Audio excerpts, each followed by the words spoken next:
अस्सलाम वालेकुम व्यूअर्स, मैं डॉक्टर लईक हूँ और आप अपना चैनल अल हमीद क्लिनिक देख रहे हैं।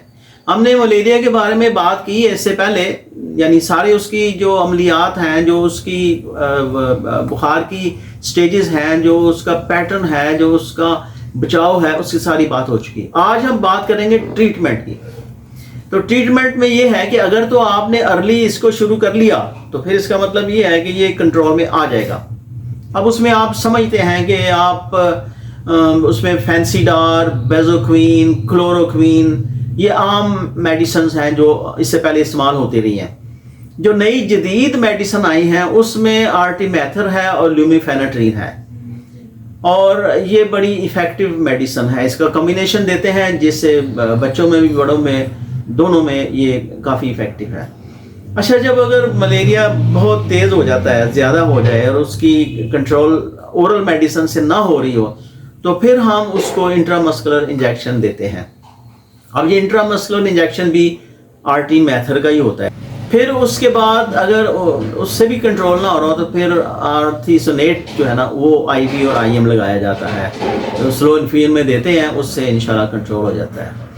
और अगर ये मलेरिया इतना ज़्यादा हो गया है, मैंने आपको बताया था कि मीरोजोइट्स जो डॉटर सेल हैं, जो लिवर शाइज़ोंट और रेड ब्लड सेल शाइज़ोंट दो जगह बनता है ना, तो हर शाइज़ोंट के अंदर कोई 30 के करीब, 10 से लेके 30 के करीब मीरोजोइट डॉटर सेल होते हैं। जब ये फटता है तो फिर बहुत सारे मीरोजोइट एकदम से ब्लड में आ जाते हैं, और जब वो ब्लड में आते हैं उसी वक्त बुखार तेज़ होता है, और फिर ये बुखार 2 दिन या 3 दिन के बाद सेटल डाउन होता है।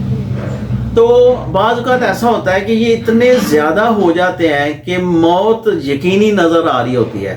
तो फिर उस वक्त फिर डॉक्टर साहबान ये फैसला करते हैं कि हम पूरे के पूरे ब्लड को ही एक्सचेंज कर दें, यानी मरीज़ का इन्फेक्टेड ब्लड निकाल के ज़ाया कर दें और उसकी जगह किसी डोनर का ब्लड जो है ना वो उसमें लगा के उसको एक्सचेंज करते जाएं, यानी उधर से ब्लड निकालते जाएं, इधर से नया ब्लड लगाते जाएं।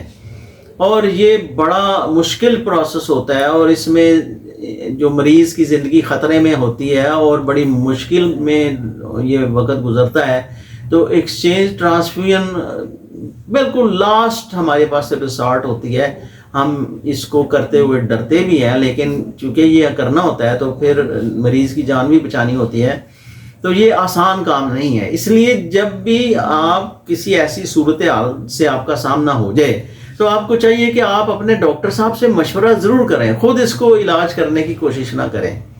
जो आगाही आपको दी जा रही है वो सिर्फ इसलिए दी जा रही है कि आप फैसला करने के काबिल हो जाएं कि इस मरीज़ को हमने करना क्या है, और हॉस्पिटल लेके जाना है या अपने करीबी डॉक्टर साहब को दिखाना है, या उसकी क्या इस वक्त सूरत हाल है आपको भी मालूम होनी चाहिए।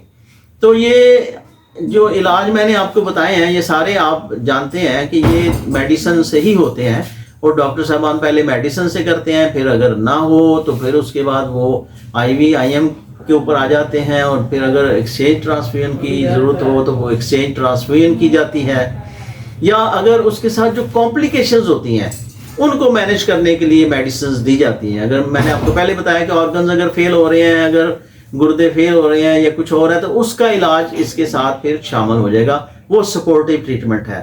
तो व्यूज़, मेरा ख्याल है मैंने इसके इलाज के बारे में आपको आगाही दे दी है। अगर इसकी को मज़ीद आप पूछना चाहें तो मेरे कमेंट्स के सेक्शन में जाके पूछ सकते हैं।